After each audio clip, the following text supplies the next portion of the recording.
J'ai surpris ma femme en train de draguer un autre homme après qu'elle a oublié de raccrocher son téléphone. Alors, j'ai mis fin à notre relation sur le champ.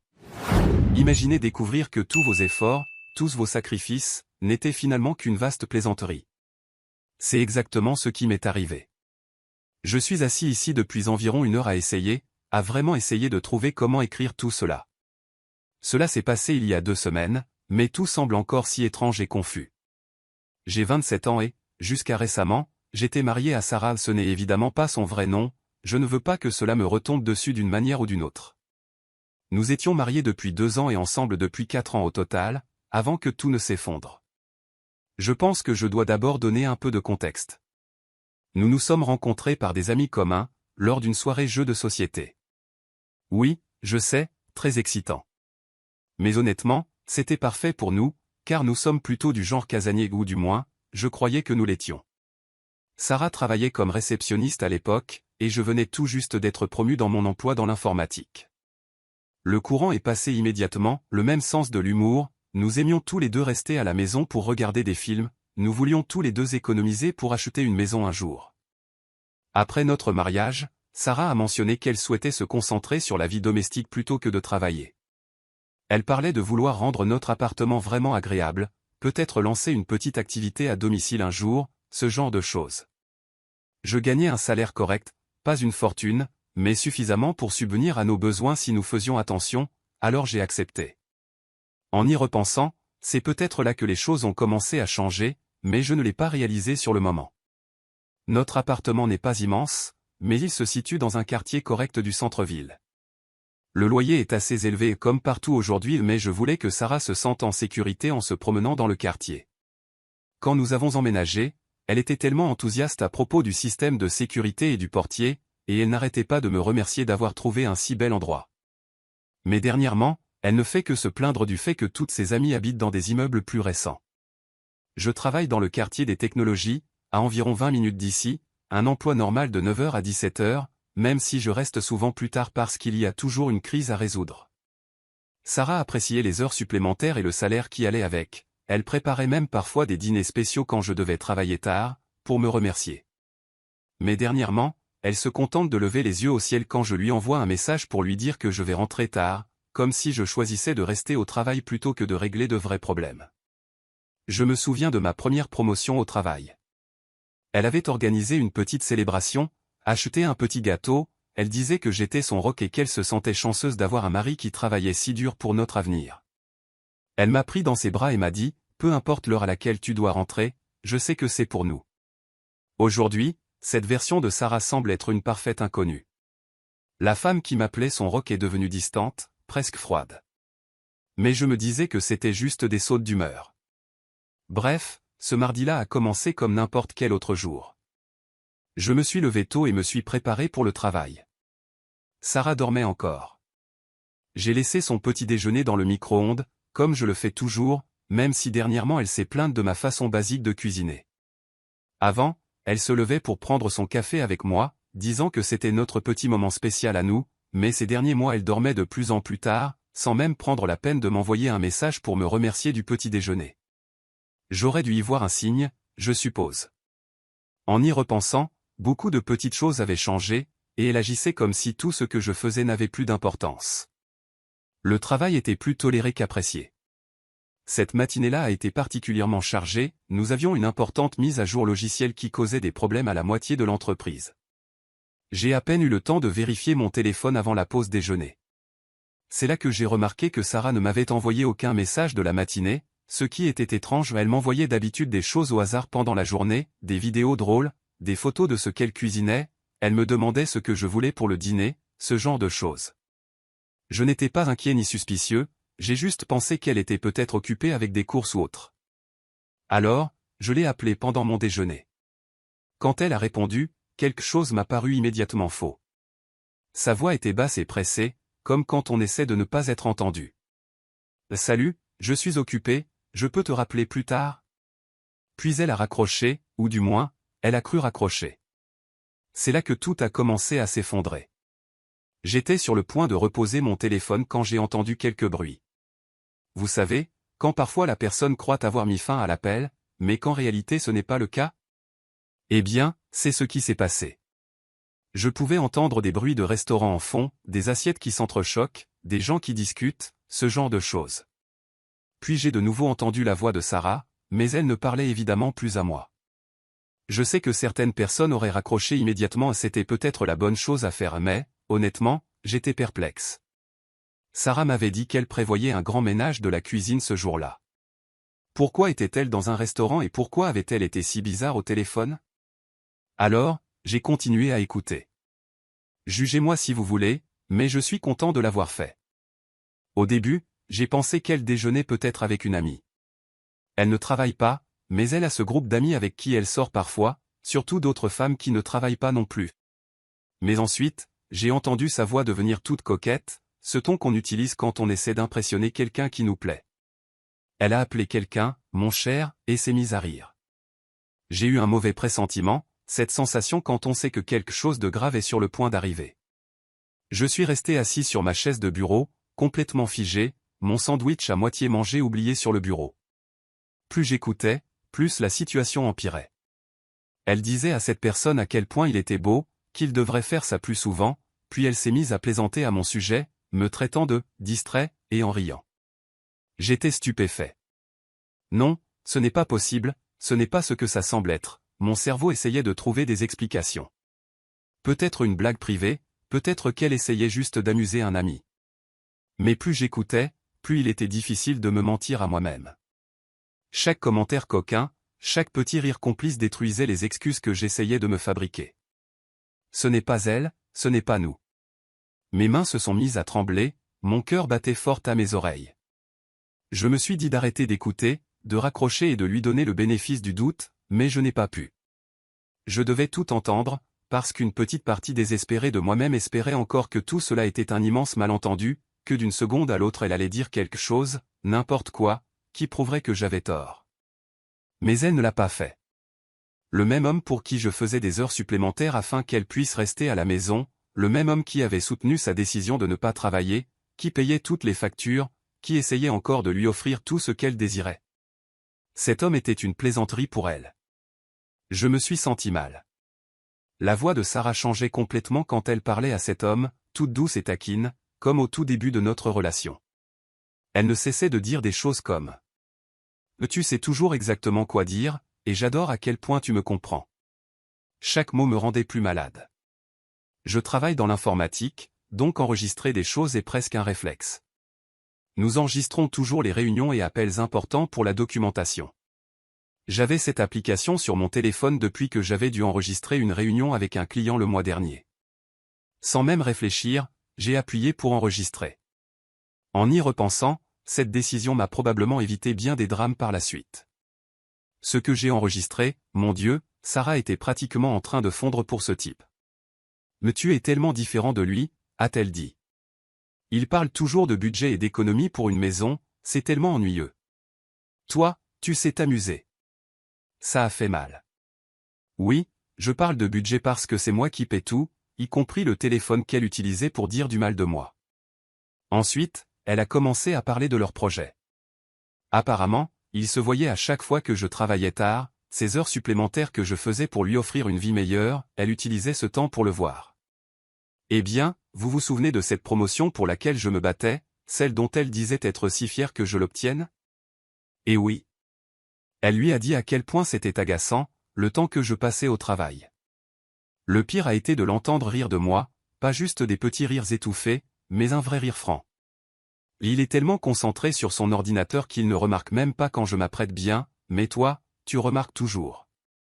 J'ai eu envie de hurler au téléphone que je remarquais tout. Je remarquais comme elle s'illuminait quand je lui ramenais de petites surprises, comme elle se détendait quand je la prenais dans mes bras après une longue journée, comme elle avait dit un jour qu'elle m'aimait parce que je la faisais se sentir en sécurité. Mais à un moment donné, cela n'a plus suffi. Je donnais tout ce que j'avais pour construire un avenir pour nous, faisant des sacrifices qu'elle n'a même jamais vus. Je ne pouvais pas l'emmener dans des restaurants chers toutes les semaines ou lui acheter constamment des vêtements neufs, pas quand j'étais celui qui assurait le toit au-dessus de nos têtes, qui payait les factures, qui garantissait notre stabilité. Et maintenant, elle riait de moi pour cela, avec un autre homme. Ils ont continué à parler et j'ai continué à enregistrer. Une partie de moi voulait raccrocher, mais je savais que j'avais besoin de preuves. Reddit m'a appris cela, il faut toujours obtenir des preuves. Puis j'ai entendu quelque chose qui m'a fait me redresser sur ma chaise. Ce nouveau restaurant est incroyable. Merci de m'y avoir emmené. Immédiatement, j'ai su que c'était ce restaurant chic qui avait ouvert près de notre appartement le mois dernier, le même pour lequel Sarah avait dit que dépenser $30 pour un repas était un gaspillage quand j'avais suggéré de l'y emmener pour notre anniversaire. Apparemment, ce n'était aucun gaspillage pour son rendez-vous. Le même endroit qu'elle trouvait prétentieux était maintenant incroyable. Je savais exactement où c'était. Alors que j'étais assis là, simplement à écouter, littéralement pétrifié, mon collègue Steve est passé devant mon bureau. Il a dû remarquer que quelque chose n'allait pas, car il s'est arrêté et m'a demandé si j'allais bien. Je devais avoir l'air d'avoir vu un fantasme, je me sentais juste malade. Je lui ai dit que j'allais peut-être devoir partir plus tôt. Il a hoché la tête et a dit qu'il assurerait la couverture. Steve est un bon gars. L'enregistrement continuait. Sarah et ce type parlaient de se revoir à la même heure la semaine suivante. Peut-être qu'on pourrait essayer ce nouveau restaurant de sushi dont tu as parlé. Elle a eu ce petit rire spécifique qu'elle avait quand je la faisais rire, parfait. Il ne soupçonne jamais rien, il pense que je suis juste à la maison en train de nettoyer ou autre. Le restaurant où ils étaient se trouvait à seulement 15 minutes de mon bureau, je savais exactement où c'était, je passais devant tous les jours en rentrant chez moi. Ce type, quel qu'il soit, était assis là à cet instant, se croyant probablement très malin. Et ma femme, celle que j'avais soutenue pendant 2 ans, elle était là, en train de rire de moi. Alors, j'y suis allé, la colère bouillonnant en moi. Quand je suis arrivé, je les ai vus ensemble. Je suis resté assis dans ma voiture 1 minute, juste à les observer. Devais-je entrer? L'appeler à nouveau? Ou juste partir et faire comme si de rien n'était? Mais j'ai de nouveau entendu son rire au téléphone, ce rire insouciant qu'elle avait quand nous avons commencé à sortir ensemble, le rire que je n'avais pas entendu depuis des mois parce qu'apparemment, je ne valais plus la peine de la faire rire. Soudain, tout est devenu clair, comme ces moments où vous comprenez enfin quelque chose qui vous a longtemps dérouté. Toutes les fois où elle disait être trop fatiguée pour sortir avec moi, mais avait d'une manière ou d'une autre l'énergie de garder la maison impeccable, maintenant, je savais où allait vraiment cette énergie. J'ai vérifié mon application d'enregistrement, 47 minutes d'audio jusqu'à présent. 47 minutes de ma femme en rendez-vous avec un autre homme, riant de ma stupidité. L'homme qui travaillait 50 heures par semaine pour qu'elle puisse rester à la maison, celui qui ne remettait jamais en question pourquoi les factures d'épicerie étaient si élevées ces derniers temps, celui qui croyait quand elle disait avoir besoin de crème pour le visage cher à cause de sa peau sensible. Avant de sortir de la voiture, j'ai envoyé un message à Steve du travail, urgence familiale, je vais peut-être avoir besoin de quelques jours de congé. Il a répondu tout de suite, je te couvre, mon pote, prends soin de toi. Au moins, quelqu'un dans ma vie ne me mentait pas. Entrer dans ce restaurant a été la marche la plus longue de ma vie. Le maître d'hôtel a essayé de m'arrêter. Monsieur, avez-vous une réservation? Mais je suis simplement passé à côté de lui. Je pouvais encore entendre la voix de Sarah au téléphone, mais maintenant je pouvais aussi l'entendre en personne, venant d'une table dans le coin, partiellement cachée par des plantes.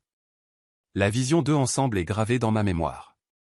Sarah portait une robe bleue que je n'avais jamais vue auparavant, les cheveux coiffés, pas le chignon négligé qu'elle avait habituellement quand je rentrais du travail.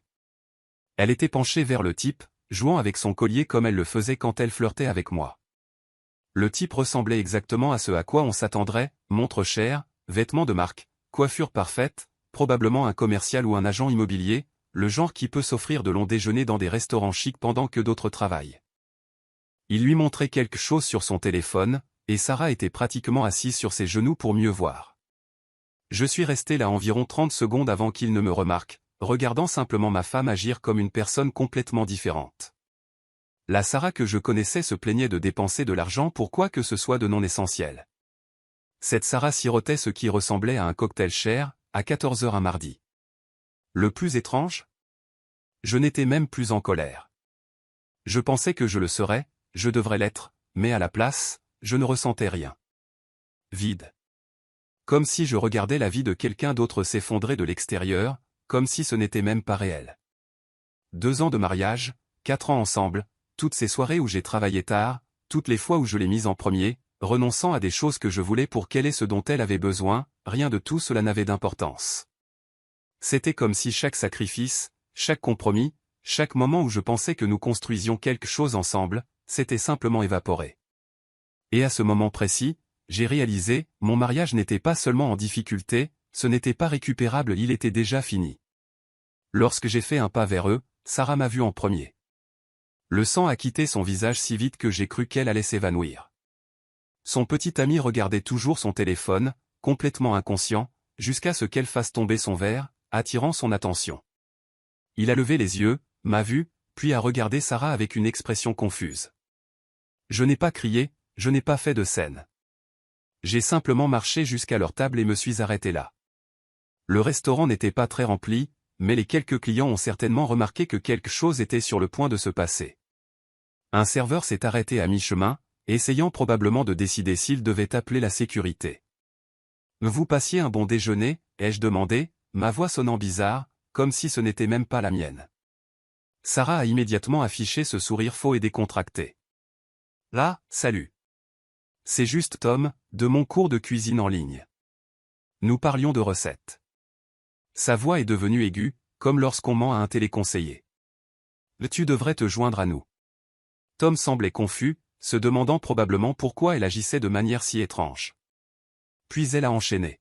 « En fait, nous planifions un dîner surprise pour toi, c'est pourquoi j'ai été si secrète ces derniers temps. » Mon Dieu, regarder ces mensonges être improvisés sur place était presque impressionnant.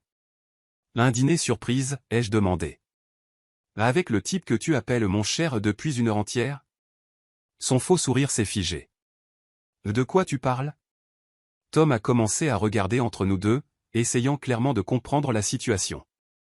J'ai levé mon téléphone. « Tu as oublié de raccrocher avant. » L'appel dure depuis près d'une heure. Le sang a de nouveau quitté son visage. Les yeux de Tom se sont écarquillés quand il a enfin compris. « Attends. Tu es son mari ?» a-t-il dit. « Tu étais son ex » a essayé d'interrompre Sarah. « Tom, non, ce n'est pas ce que ça semble » l'a coupé Sarah. Elle s'est tournée vers moi, essayant toujours de contrôler la situation. « Tu comprends tout de travers, nous sommes juste amis. » Alors, j'ai joué l'enregistrement, juste un petit extrait d'elle riant de ma distraction, appelant Tom mon cher et parlant de faire ça plus souvent. Le silence qui a suivi était lourd. Tom a commencé à rassembler ses affaires. « Je crois que je ferais mieux d'y aller » a-t-il dit, paraissant sincèrement mal à l'aise. « Écoute, elle m'a dit que vous étiez séparés » s'est écriée Sarah en agrippant son bras. « Ah Tom, attends, ne pars pas » mais il s'est éloigné et a pratiquement pris la fuite. C'est alors que Sarah a complètement changé de tactique. Tout son comportement doux et innocent a disparu. « Eh bien, maintenant tu sais » a-t-elle dit, la voix dure et sur la défensive. « Je n'ai jamais été heureuse dans ce mariage de toute façon. Tu es si froid et ennuyeux, toujours au travail, toujours à parler d'argent et de factures. » Plusieurs personnes nous regardaient définitivement maintenant. Un couple a même sorti son téléphone, s'attendant probablement à du contenu viral. « Tu ne comprends pas » a-t-elle continué, de plus en plus fort. « J'étouffe ici, c'est toujours des économies ou ta stupide carrière. » Tom, lui, m'écoute vraiment. Il m'emmène dans des endroits. J'ai sorti mon relevé de carte de crédit. « Comme cet endroit, ai-je dit, la désignant du doigt. Celui que tu disais trop cher quand j'ai voulu y venir. On dirait que ce n'est pas trop cher quand quelqu'un d'autre paie. » Elle a tressailli. Le manager s'approchait de nous, probablement inquiet pour la réputation sophistiquée du restaurant. Sarah l'a vu arriver et a changé de tactique à nouveau. Des larmes ont commencé à perler dans ses yeux. « Je suis désolée » a-t-elle chuchoté. « J'ai fait une erreur. On peut régler ça. » Mais ces mots sonnaient creux, comme regarder un mauvais acteur essayer de pleurer sur commande. « Tout va bien ici ?» a demandé le manager, sur le ton employé par le personnel des restaurants chics. Sarah a essayé de sourire à travers ses fausses larmes. « Oui, nous allons bien. Mon mari était juste en train de... » Je l'ai interrompu. Je m'apprêtais juste à partir. Nous avions une conversation sur le divorce. Ce mot, divorce, l'a frappé de plein fouet. Ses larmes se sont asséchées instantanément et son visage est devenu dur. « Tu ne peux pas simplement décider ça » a-t-elle explosé. « Nous devons en parler, tu exagères. J'ai posé assez d'argent sur la table pour couvrir leur addition et je ne voulais plus rien qu'elle puisse mettre sur ma carte. Rien à discuter, ai-je dit. Tu as fait ton choix, maintenant tu peux vivre avec. Puis, je suis parti. Je l'ai laissée assise là, avec son déjeuner chic inachevé et ses tentatives de manipulation ratées. Une fois dans la voiture, l'adrénaline est retombée et la réalité a commencé à s'imposer. Mon téléphone s'est mis à vibrer. Sarah m'appelait sans cesse. J'ai coupé la sonnerie et suis resté assis, essayant de comprendre la suite. La partie logique de mon cerveau est passée à l'action, probablement à force de résoudre des problèmes d'informatique pendant des années.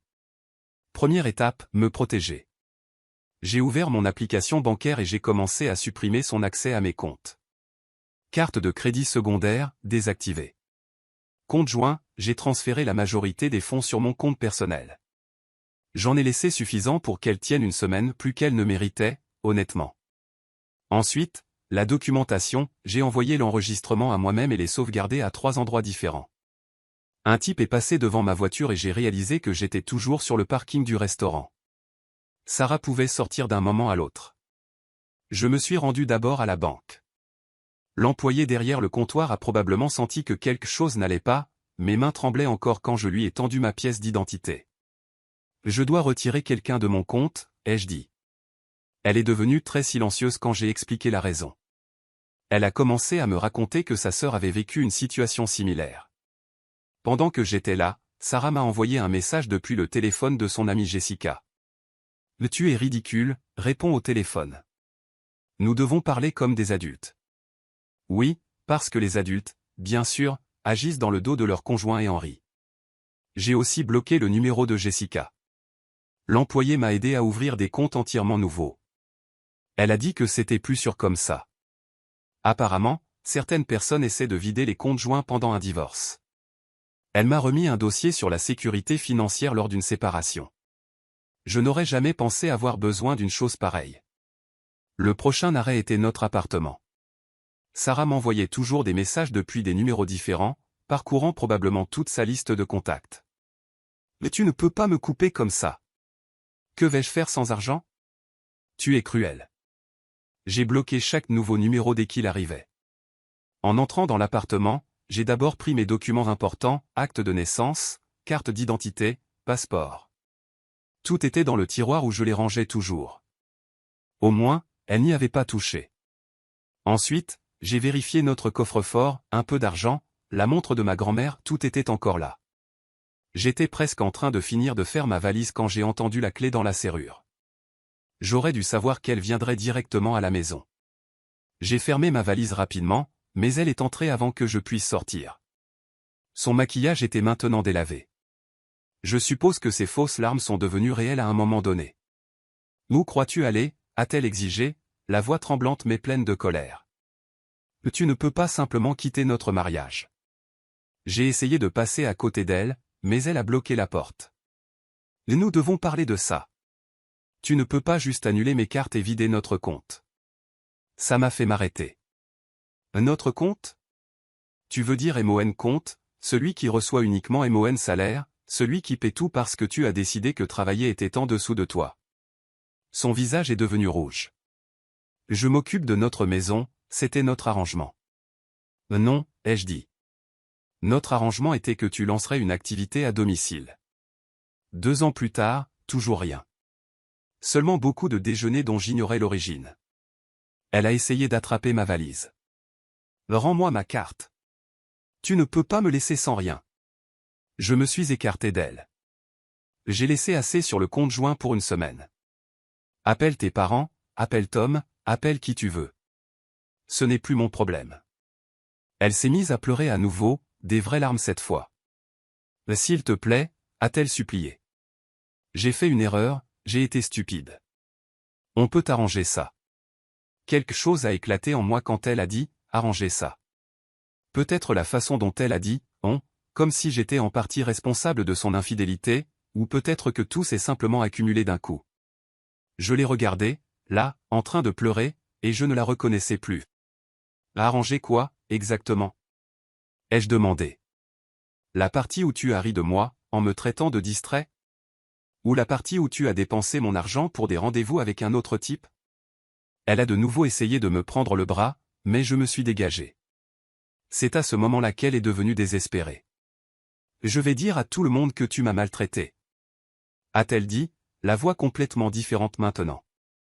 Je vais dire que tu contrôlais tout l'argent, que tu m'as gardé prisonnière à la maison. J'ai sorti mon téléphone et ses yeux se sont écarquillés. Vas-y, ai-je dit. J'ai 1 heure d'enregistrement de toi en train de te vanter de comment tu m'as trompé. Tu veux que j'envoie ça à tous ceux que nous connaissons? Elle a encore changé de tactique, commençant à raconter que son ami venait juste de divorcer et avait tout perdu, que le mari de son ami avait engagé un avocat requin qui l'avait démoli en justice. Je pense que c'était pour me faire peur, me faire rester. Mon téléphone continuait de s'allumer avec des messages. Sa mère m'écrivait maintenant, Sarah est hystérique, qu'est-ce que tu lui as fait? Sa sœur a envoyé un long paragraphe sur le fait que le mariage demande des efforts et que fuir ne résoudra rien. Même son père m'a envoyé un message, ce qui était étrange car il savait à peine envoyer un SMS. J'ai essayé de sortir à nouveau, mais Sarah a bloqué la porte. Elle s'est mise à dire qu'elle se ferait du mal si je partais, qu'elle ne pouvait pas vivre sans moi. Des techniques classiques de manipulation. C'est là que j'ai recommencé à enregistrer avec mon téléphone. Je ne l'ai pas prévenue, j'ai laissé l'enregistrement filer dans ma poche. Bouge-toi, ai-je dit. Elle est devenue plus hystérique, disant qu'elle appellerait la police, que je l'avais frappée. Je suis resté calme et j'ai continué à enregistrer. Il y a des caméras dans le couloir, lui ai-je rappelé. Notre immeuble les a installées l'année dernière après quelques vols de colis. La couleur a quitté son visage. Elle avait oublié ses caméras. Alors, elle est passée au marchandage. Elle a dit que nous pourrions aller en thérapie, qu'elle trouverait un emploi et me rembourserait tout, qu'elle me donnerait tous ses mots de passe, me laisserait tracer son téléphone, qu'elle ferait n'importe quoi pour prouver son repentir. Mais voici le problème, je ne voulais rien de tout cela. Je ne voulais pas vérifier ses messages ou suivre sa localisation. Je ne voulais pas devenir ce mari contrôlant qui surveille chaque mouvement de sa femme. Ce n'est pas un mariage, c'est une peine de prison pour les deux. J'ai déjà appelé mes parents, a-t-elle ajouté ensuite. Ils ont dit que tu ne pouvais pas simplement me jeter dehors, j'ai des droits en tant que locataire. J'ai presque ri. Tu n'es pas locataire, tu n'as jamais payé une seule facture. Mais d'accord, reste ici cette nuit. Demain, je reviendrai avec les documents légaux. Cela l'a effrayée, la réalité de vrais papiers de divorce. Elle a commencé à lancer des accusations au hasard, disant que je travaillais trop, que je ne lui accordais jamais d'attention, que je l'avais forcé à rester à la maison, que j'étais émotionnellement indisponible, froid, distant. Tous les plus grands succès du jeu du transfert de culpabilité. Mon téléphone a encore vibré. Mon ami Mike me demandait si j'avais besoin d'un endroit où loger. Je lui avais envoyé un message plus tôt, au cas où Sarah verrait la notification et perdrait son sang-froid. Elle a vu l'aperçu du message et a perdu le contrôle, s'est mise à crier sur le fait que j'avais tout planifié, que j'attendais juste une excuse pour la quitter. Je suis sorti et j'ai atteint l'ascenseur avant qu'elle puisse m'atteindre. Elle s'est mise à crier depuis la porte, disant que je faisais une énorme erreur, que j'allais le regretter, que personne ne m'aimerait jamais comme elle. Les portes de l'ascenseur se sont refermées sur elle alors qu'elle criait encore. J'ai enfin pris une grande respiration. Mon téléphone affichait des appels manqués, des SMS et plusieurs notifications de réseaux sociaux. Sarah avait apparemment posté quelque chose de vague sur le fait de se battre pour son mariage. Ce genre de drame typique sur les réseaux. Mike attendait dans sa voiture en bas. Un bon gars, il n'a pas posé de questions, il a juste ouvert le coffre pour ma valise. Alors que nous partions, j'ai vu Sarah à la fenêtre de notre appartement, essayant probablement de comprendre dans quelle voiture je montais. Elle avait déjà essayé d'appeler le téléphone de Mike 2 fois, mais il n'avait pas répondu. Le lendemain matin, la réalité est retombée lourdement. Je me suis réveillé dans la chambre d'amis de Mike, regardant un plafond inconnu, pendant que mon téléphone affichait une douzaine de messages vocaux de numéros inconnus. Sarah avait apparemment passé la nuit à appeler tout le monde que nous connaissions, utilisant les téléphones des autres après que j'ai bloqué le sien. J'ai d'abord appelé le travail. Mon patron a été étonnamment compréhensif, il m'a dit de prendre une semaine pour régler tout ça. Ensuite, j'ai appelé un avocat spécialisé en divorce que mon collègue m'avait recommandé. L'avocat a écouté l'enregistrement et a dit quelque chose qui m'est resté. Votre épouse va apprendre que les actions ont des conséquences. Sarah n'a pas mis longtemps à montrer son vrai visage. Vers midi, elle a vidé le compte joint, prenant chaque centime. Puis elle a essayé d'utiliser notre carte de crédit d'urgence, mais je l'avais déjà gelée. C'est là que la vraie folie a commencé. Elle a posté une longue diatribe sur Facebook sur comment je l'avais abandonnée financièrement, a commencé à envoyer des messages aux membres de ma famille avec une histoire sur comment je l'avais forcée à rester à la maison, contrôler tout l'argent et l'avait poussée à la dépression. Ma sœur m'a appelé en riant. C'était bizarre comme elle n'avait jamais mentionné tout ça avant. L'avocat a agi vite, il a eu les papiers du divorce prêts le lendemain. Quand Sarah a été notifiée, elle a complètement perdu le contrôle. Elle a commencé à jeter mes affaires sur le balcon de notre appartement, mon PC de jeu, mes vêtements, mes livres, tout ce qu'elle pouvait soulever. Les voisins ont appelé la police et devinez quoi? Les caméras du couloir ont encore été utiles. Elle a essayé de dire aux policiers que j'étais violent, mais personne n'a cru ça. Un officier lui a dit carrément. « Madame, nous pouvons voir les images de sécurité où vous jetez des objets du balcon. » Elle a reçu un avertissement et j'ai été escorté par la police pour récupérer le reste de mes affaires. Marcher dans l'appartement avec les officiers, mon Dieu, c'était surréaliste. Sarah nous suivait de pièce en pièce, alternant entre pleurer et crier. Elle ne cessait de dire qu'elle signerait les papiers si je lui donnais simplement une seconde chance. Quand ça n'a pas fonctionné, elle a commencé à énumérer tout ce qu'elle avait sacrifié pour notre mariage. Un des policiers semblait mal à l'aise, mais l'autre avait cette expression de « j'ai tout vu ». Il m'a aidé à prendre mes documents importants pendant que son collègue maintenait Sarah dans le salon. J'ai appris plus tard qu'il avait vécu quelque chose de similaire avec son ex. Les semaines suivantes, Sarah a tout essayé, elle est venue pleurer sur mon lieu de travail, a envoyé des amis essayer de me faire changer d'avis, a même essayé de pousser son père à me menacer d'une procédure sur des droits de propriété acquis en union stable, ce qui, soit dit en passant, n'existe pas dans notre État. Tom, le type du restaurant, m'a même contacté, il m'a envoyé des preuves que Sarah lui avait dit qu'elle était séparée et en plein divorce. Je pense qu'il se sentait coupable. Il avait des messages montrant qu'il se voyait depuis des mois, encore plus de preuves pour mon avocat. Le divorce en lui-même, bon, comme nous ne vivons pas dans un État pratiquant le divorce sans faute, ça a été assez direct. Dès que Sarah a réalisé qu'elle n'avait aucune prise, l'enregistrement a réglé toute allégation d'abus ou de contrôle. Son propre avocat, d'ailleurs, lui a dit d'accepter l'accord après avoir entendu la bande. Elle est repartie essentiellement avec ce qu'elle avait apporté, ses effets personnels, et la voiture, que je lui ai transférée juste pour clore l'affaire. Cela fait 4 mois maintenant. D'après ce que j'ai entendu, Sarah vit de nouveau chez ses parents. Elle crée parfois encore des comptes faux sur les réseaux sociaux pour me surveiller, mais c'est tout. Elle a essayé de revoir Tom, mais apparemment, il ne s'intéressait plus à quelqu'un qui ne pouvait pas payer ses propres déjeuners chers. Mon nouvel appartement est plus petit, mais il est à moi. Je n'ai plus à vérifier mes relevés bancaires pour y découvrir des achats surprises, ou à écouter des mensonges sur comment elle restait à la maison à nettoyer pendant qu'elle dépensait mon argent dans des rendez-vous avec d'autres hommes. Certaines personnes me demandent si je regrette comment tout s'est terminé. Honnêtement, je regrette de n'avoir pas vu les signes avant, mais cet appel a été un cadeau. Imaginez si j'avais découvert des années plus tard, peut-être avec des enfants dans l'équation. Parfois, le pire jour de votre vie finit par vous sauver d'un avenir encore pire.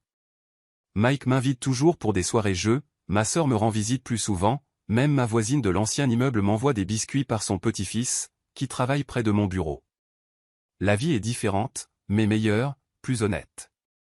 Hier, je suis passé devant le restaurant où tout est arrivé, j'ai regardé par la fenêtre et j'ai vu un couple en train de déjeuner. L'homme était sur son téléphone, sans prêter attention à sa compagne. Je me suis demandé si l'histoire se répétait avec quelqu'un d'autre. J'ai presque eu envie de l'avertir, mais ce n'est plus mon problème. J'ai mon nouveau chez moi, mon travail, ma tranquillité d'esprit. La confiance, ça peut prendre du temps à se reconstruire, mais au moins, je ne finance plus les rendez-vous secrets de quelqu'un d'autre. Commentaire Monsieur Reddit. Alors, les amis, la morale de l'histoire est simple, si votre femme oublie de raccrocher, assurez-vous d'avoir un bon logiciel d'enregistrement. Parfois, le meilleur investissement n'est pas dans l'immobilier, mais dans la documentation audio. Et rappelez-vous, un mari qui travaille trop est ennuyeux, mais un amant sans emploi qui vous fait payer les cocktails est romantique. La logique des infidèles, une science exacte.